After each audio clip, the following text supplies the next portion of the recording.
ඔයාලා හැමෝම ආදරයෙන් මගේ YouTube channel එකට පිළිගන්නවා.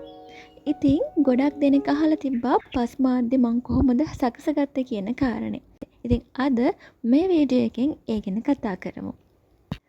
මම වීඩියෝ එක පටන් ගද්දී මතක් කරනවා මම මේ මගේ අත්දැකීම් ඒ කියන්නේ නයිමිරිස් වවන්න හිටපු මම කොහොමද ඒක ගෙදර තියෙන දේවල් වලින් අවමෙන්ම කරගත්තේ කියන කාරණේ තමයි ඔයාලත් එක්ක බෙදාගන්නේ.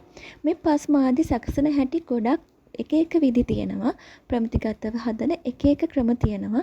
හැබැයි මම අද කතා කරන්නේ වියදම අවමෙන් අපේ ගෙදරදිම අපේ එදිනදා පරිපෝෂණයට ඒ වගේම අපට අතට කීයක් හරි එන විදිහට කොහොමද සුළුවෙන් මේ දේ කරගන්නේ කියන කාරණේ.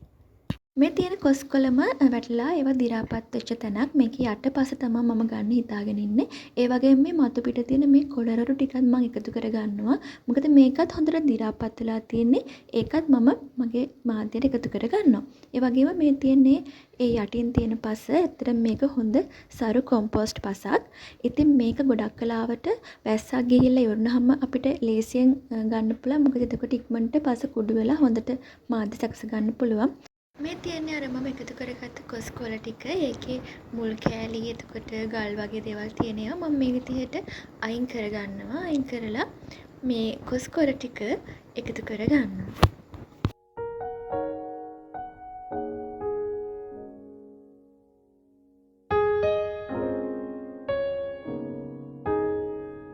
මේ තියෙන්නේ ඒ මගේ කොම්පෝස්ට් පස අර කොස් කොළ වලට යටින් තිබ්බ. ඒක අර කලින් දවසක වැස්සක් ගිහින් තිබුණ හින්දා ඉක්මනට කුඩු වෙනවා. නැත්තම් චුට්ටක් වියලිව තිබ්බොත් අපිට දැල්ලකින් හරි එක පොඩ්ඩක් තරලා ගන්න වෙනවා.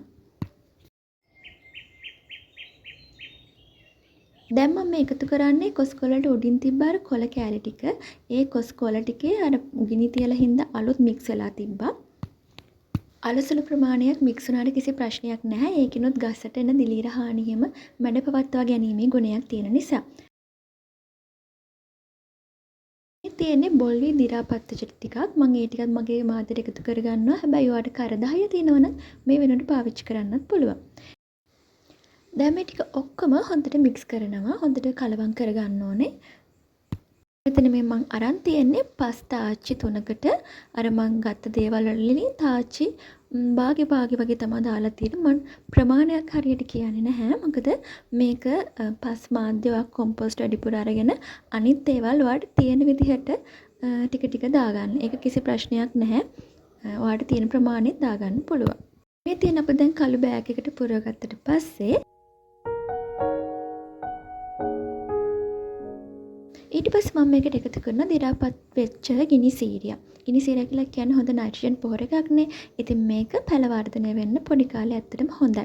ඒ නිසා මම මේකෙත් චුට්ටක් එකතු කරලා උඩ පසත් එක්ක හොඳට මික්ස් කර ගන්නවා. මේ විදිහට දාලා හොඳට උඩ පසත් එක්ක කලවම් කර ගන්නවා මේ නයිට්‍රජන් පොහොර එක. එහෙම නැත්නම් ගිනි සීරියා ටික. ඔයාලට මේක දැන් පාවිච්චි කරන්නත් පුළුවන්. එහෙම නැත්නම් පැලේ හදලා පැලේ වටේට ගිනි සීරියක් වල ටික දාන්නත් පුළුවන්. මේ දෙවිදිහෙන් එක විදිහක් ඔයාලට භාවිතා කරන්න පුළුවන්. දැන් අපිට තියෙන්නේ මේ හදාගත්ත පස් මිශ්‍රණයට වගා මළුවට දිලීරනාශක යොදා ගන්න. ඊට පස්සේ අපිට පුළුවන් මේකට පැලයක් ඉඳන් සාමාන්‍යයෙන් හවස් කාලයේ දිලීරනාශක යොදා ගත්තොත් උදේ කාලයේ පැලේ හදන්න පුළුවන්.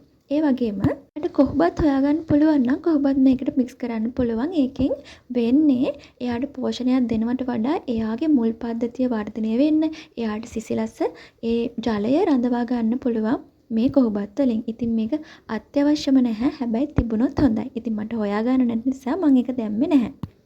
ඒ වගේම කරදහයියා ඔයාලට කොහොබත් නැත්තම් කරදහය වගේ දෙයක් පාවිච්චි කරන්න ප්‍රශ්නයක් නැහැ. එහෙම නැත්තම් මම අර පාවිච්චි කරා වගේ බොල්වි වගේ දෙයක් දි รา පත් වෙච්චට පස්සේ පාවිච්චි කරන්න ප්‍රශ්නිකුත් නැහැ. ඉතින් මම ඔයාලට ආයෙත් මතක් කරනවා මේ මගේ අත්දැකීමෙන් මම වවපු ක්‍රමේ ඒ වුණාට තව ප්‍රමිතියට අනුව අනුපාතවලටම නයිමිරිස් වල මාධ්‍ය හදන්න පුළුවන් විදිහක් තියෙනවා. ඔයාලට ඒ වගේ එකක් අනුගමනය කරන්නත් පුළුවන්. එහෙම නැත්නම් ඔයා ගෙවත්තේ එදිනෙදා ඔයාට නයිමිරිස් පරිභෝෂණයට හදාගන්නවා නම් මේ වගේ විදිහක් අනුගමනය කරන්නත් පුළුවන්. ඉතින් මේ මං ඔයාලට කිව්වේ මගේ අත්දැකීම. ඉදිරි වීඩියෝවලදී අපිට භාවිතා කරන්න පුළුවන් ස්වභාවික ක්‍රම විකාශක මොනවද? ස්වභාවික පොහොර වර්ග මොනවද කියන එක ගැන කතා කරමු. ඉතින් අදට ඔයාලා මගේ වීඩියෝ එක බැලුවට ගොඩාක් ස්තුතියි.